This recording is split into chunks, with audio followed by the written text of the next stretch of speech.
Hello, नमस्कार, आदाब, सत श्री अकाल और अस्सलाम वालेकुम। मैं हूं मोहम्मद अहमद काज़मी, लेकर आया हूं आपका पसंदीदा कार्यक्रम नज़र दुनिया पर। यूक्रेन जंग को तकरीबन 6 महीने होने पर अब अमेरिका ने ताइवान के मामले पर चीन के साथ तनाव बढ़ाने का काम तेज कर दिया है। अमेरिका की हाउस ऑफ रिप्रेजेंटेटिव यानी प्रतिनिधि सभा की स्पीकर और मुल्क में तीसरे नंबर पर सबसे अहम लीडर समझी जाने वाली नैन्सी पेलोसी चीन की धमकियों के बावजूद ताइवान की राजधानी ताइपाई पहुंच रही हैं। आज उनके ताइवान पहुंचने से पहले समंदर में अमेरिका और चीन की फौजी सरगर्मियां बढ़ गईं। कुछ एक्सपर्ट्स का कहना है कि हो सकता है कि इसी मामले पर चीन और अमेरिका के बीच फौजी टकराव या डिप्लोमेटिक तनाव और बढ़ जाए। अब तक अमेरिका मिडिल ईस्ट, अफगानिस्तान और यूरोप में काफ़ी हद तक कमज़ोर हो चुका है। अब ताइवान के मामले पर चीन के साथ तनाव का क्या अंजाम होगा, ये देखना काफ़ी अहम होगा। इस एपिसोड में हम आपको बताएंगे कि नैन्सी पेलोसी के ताइवान दौरे पर चीन ने अब तक क्या कुछ कहा है और दूसरी तरफ अमेरिका इस सिलसिले में अपनी दोगली पॉलिसी किस तरह से आगे बढ़ा रहा है। आज के इस एपिसोड में चीन के ग्लोबल टाइम्स, अमेरिका का CNN, रॉयटर्स न्यूज एजेंसी और इलाके के कई मीडिया हाउसेस से इंफॉर्मेशन इकट्ठी करके आप तक पहुंचाने की कोशिश कर रहा हूं। खबर काफी अहम है, आखिर तक जरूर देखें। अगर आपने अभी तक media star world YouTube channel subscribe नहीं किया है तो सब्सक्राइब कर लें और घंटी दबाना ना भूलें। और अगर आप हमें फेसबुक पर देख रहे हैं तो हमारे पेज को लाइक करें ताकि हर नई वीडियो की खबर आपको सही वक्त पर मिल सके। अमेरिकी हाउस स्पीकर नैन्सी पेलोसी के ताइवान पहुंचने से पहले वॉइस ऑफ अमेरिका ने खबर दी है कि अमेरिकी कांग्रेस के डेलीगेशन के साथ पेलोसी के आज देर रात ताइवान पहुंचने की उम्मीद है। ये ऐसे में है जबकि चीन ने पेलोसी के ताइवान पहुंचने पर फौजी रिएक्शन की धमकी दी हुई है। ताइवान मीडिया की रिपोर्टों का हवाला देते हुए वॉइस ऑफ अमेरिका ने कहा है कि पेलोसी रात तकरीबन 10:30 बजे पहुंचेंगी। ये भारत के वक्त के मुताबिक 8 बजे शाम होता है, लेकिन खबर लिखे जाने तक उनके ताइवान पहुंचने की खबर कंफर्म नहीं हो सकी थी। उनके कल वेडनेसडे ताइवान की प्रेसिडेंट त्साई इंग वेन और दूसरे सीनियर पार्लियामेंट मेंबर्स से मिलने की उम्मीद है। पेलोसी का दौरा शुरू होने से पहले बताया गया था कि वो मलेशिया, सिंगापुर, साउथ कोरिया और जापान जाएंगी, लेकिन ये नहीं बताया गया था कि वो ताइवान नहीं जाएंगी, बल्कि इसको खुफिया रखा गया था।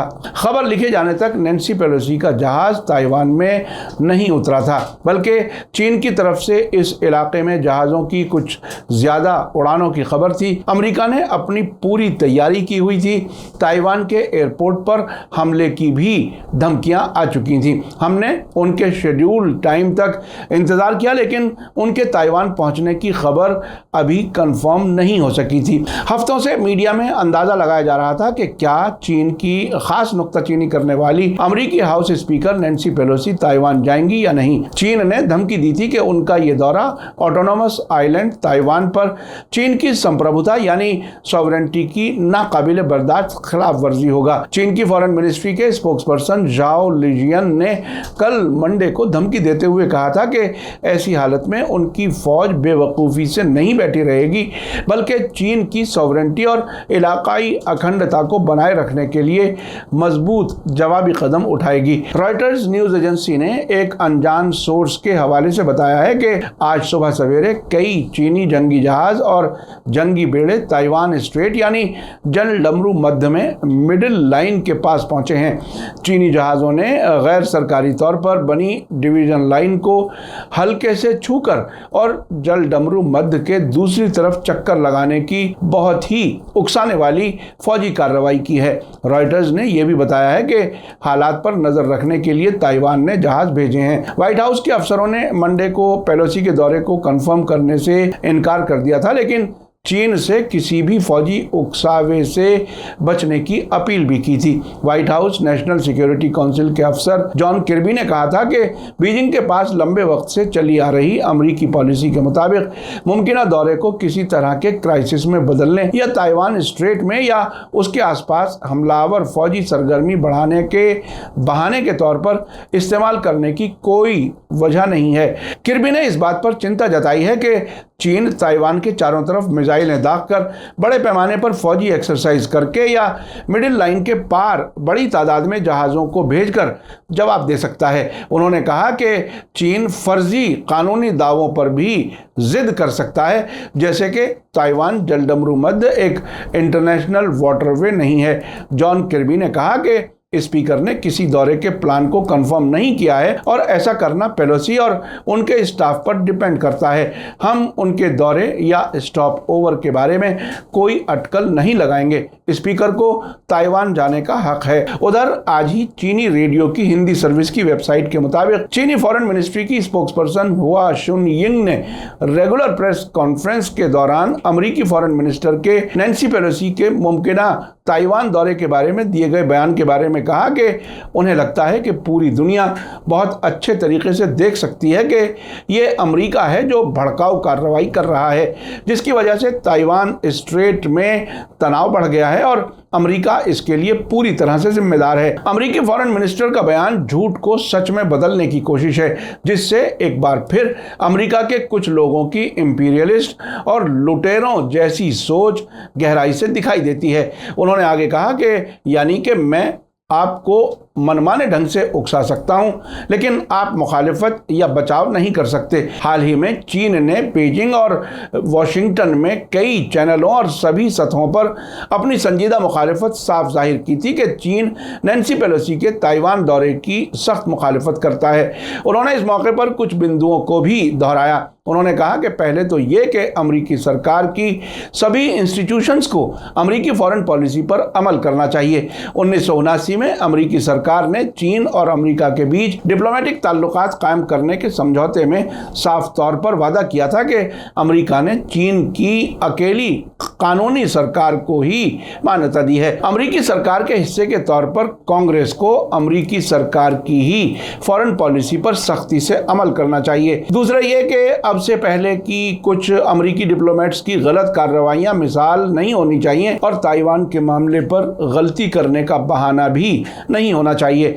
तीसरे ये कि एक चीन पॉलिसी इंटरनेशनल ताल्लुकात में कबूल किया हुआ बुनियादी पैमाना है और इस पर इंटरनेशनल कम्युनिटी की आम रजामंदी है। एक चीन उसूल की बुनियाद पर ही चीन ने अमेरिका समेत 181 मुल्कों के साथ डिप्लोमेटिक ताल्लुकात कायम किए हुए हैं। चीन की फॉरेन मिनिस्ट्री की स्पोक्सपर्सन ने आगे कहा कि चौथी बात यह है कि अमेरिका ताइवान से चीन को कंट्रोल करने की स्ट्रेटजी की बुनियाद पर ताइवान की आज़ादी चाहने वाली अलगाववादी ताकतों के साथ मिलीभगत करते हुए जानबूझकर चीन को उकसा रहा है। चीन कानूनी तौर पर हिफाजत कर रहा है। अमेरिका ने चीन के जरिए बार बार संजीदगी से मामला उठाने से बचने की कोशिश की है। इस हालत में चीन के जरिए दिए जाने वाला कोई भी जवाब मुनासिब और ज़रूरी माना जाएगा। चीन की तरफ से पांचवा बिंदु यह है कि ताइवान मामले की तारीख साफ है। ताइवान स्ट्रेट के दोनों फरीक एक चीन का हिस्सा हैं। हम ताइवान की आज़ादी के ज़रिए तकसीम और बाहरी दखल की मजबूती से मुखालिफत करते हैं और किसी भी किस्म की आज़ादी के लिए कोई गुंजाइश नहीं छोड़ेंगे। आपको बता दें कि पिछले हफ्ते अमेरिका और चीनी प्रेसिडेंट्स के बीच टेलीफोन पर 2 घंटे हुई बातचीत में शी जिनपिंग ने बाइडेन से कहा था कि चीन नेशनल सॉवरेनिटी की हिफाजत करेगा। लोग आग से खेलते हैं, वे इससे तबाह हो जाएंगे। बाइडेन ने चीनी प्रेसिडेंट से कहा था कि ताइवान पर अमेरिकी पॉलिसी बदली नहीं है और वाशिंगटन पहले जैसी हालत में एक तरफा बदलाव की मुखालिफत करता है। अमेरिकी हाउस स्पीकर नैन्सी पेलोसी के ताइवान दौरे पर चीन की भारत में एम्बेसी के स्पोक्सपर्सन वांग शियाओजियान ने कहा है कि एक चीन पॉलिसी चीन अमेरिका ताल्लुकात की सियासी बुनियाद है। चीन ताइवान की आज़ादी की तरफ अलगाववादी कदमों और बाहरी ताकतों के दखल की सख्ती से मुखालिफत करता है और कभी भी ताइवान की आज़ादी के लिए किसी भी तरीके से कोई बात कबूल नहीं करेगा। उन्होंने कहा कि पेलोसी के ताइवान दौरे से चीन के अंदरूनी मामलों में बड़ी दखल अंदाजी होगी। इससे ताइवान स्ट्रेट में अमन और स्टेबिलिटी को बड़ा खतरा होगा। ये कदम चीन अमेरिका ताल्लुकात को संजीदा तरीके से कमज़ोर करेगा और इसका ख़तरनाक नतीजा होगा। उन्होंने आगे कहा कि अवाम की राय को टाला नहीं जा सकता। जो आग से खेलते हैं वे इससे जल जाते हैं। अगर अमेरिका ये दौरा करने पर जोर देता है और चीन की रेड लाइन को चुनौती देता है तो उसे मजबूत जवाब दिया जाएगा और अमेरिका को इससे पैदा होने वाले सभी नतीजों का सामना करना होगा। नैन्सी पेलोसी कल मलेशिया पहुंची थी, आज सुबह वो सिंगापुर पहुंची और आपको बता दूं कि अमेरिका की house speaker Nancy Pelosi Tuesday को शाम ताइवान पहुंचने वाली हैं, जो अभी तक खबर लिखे जाने तक कंफर्म नहीं हो सका है। इसके साथ ही वे 25 वर्षों में ताइवान का दौरे करने वाली सबसे ऊंचे ओहदे वाली अमेरिकी लीडर बन जाएंगी। उनके दौरे से पहले चीन ने धमकी दी हुई है। चीन, जो ताइवान को अपने मुल्क का हिस्सा मानता है, ने पेलोसी के दौरे के लिए अमेरिका को संजीदा नतीजे भुगतने की धमकी दी है। वहीं चीन की तरफ से धमकियों के बीच एक विमान वाहक बेड़े समेत 4 अमेरिकी जंगी किश्तियों को ताइवान के पूरब में पानी में तैनात किया गया है। आपने देखा कि अमेरिका किस तरह से दुनिया को नए किस्म के इश्यूज में बिजी करता है। आज सुबह खबर आई थी कि जो बाइडन ने ऐलान किया है कि काबुल में al Qaeda leader Ayman al Zawahiri को CIA ने मार गिराया है। दूसरी तरफ ताइवान के मामले पर चीन के साथ तनाव बढ़ाने का काम भी आज ही हुआ है। मुझे लगता है कि इस सब के पीछे यूक्रेन और मिडिल ईस्ट में कोई खास वाकया हो सकता है। एक ही दिन में बिल्कुल नए 2 इश्यूज को मीडिया में उछाला जाना इत्तेफाक नहीं हो सकता। मीडिया स्टार वर्ल्ड लगातार नजर बनाए हुए है। इसी के साथ मुझे दीजिए इजाजत। आज का एपिसोड कैसा लगा कमेंट्स में जरूर लिखें। थैंक यू, धन्यवाद, शुक्रिया। जय भारत, जय हिंद। मीडिया स्टार वर्ल्ड के और वीडियो देखने के लिए हमारे चैनल को सब्सक्राइब करें और सीधे नोटिफिकेशन पाने के लिए बेल आइकन दबाएं। और अगर हमारी खबर सच्ची और अच्छी लगे तो अपने व्हाट्सएप, इंस्टाग्राम, फेसबुक और ट्विटर अकाउंट पर ज़रूर शेयर करें।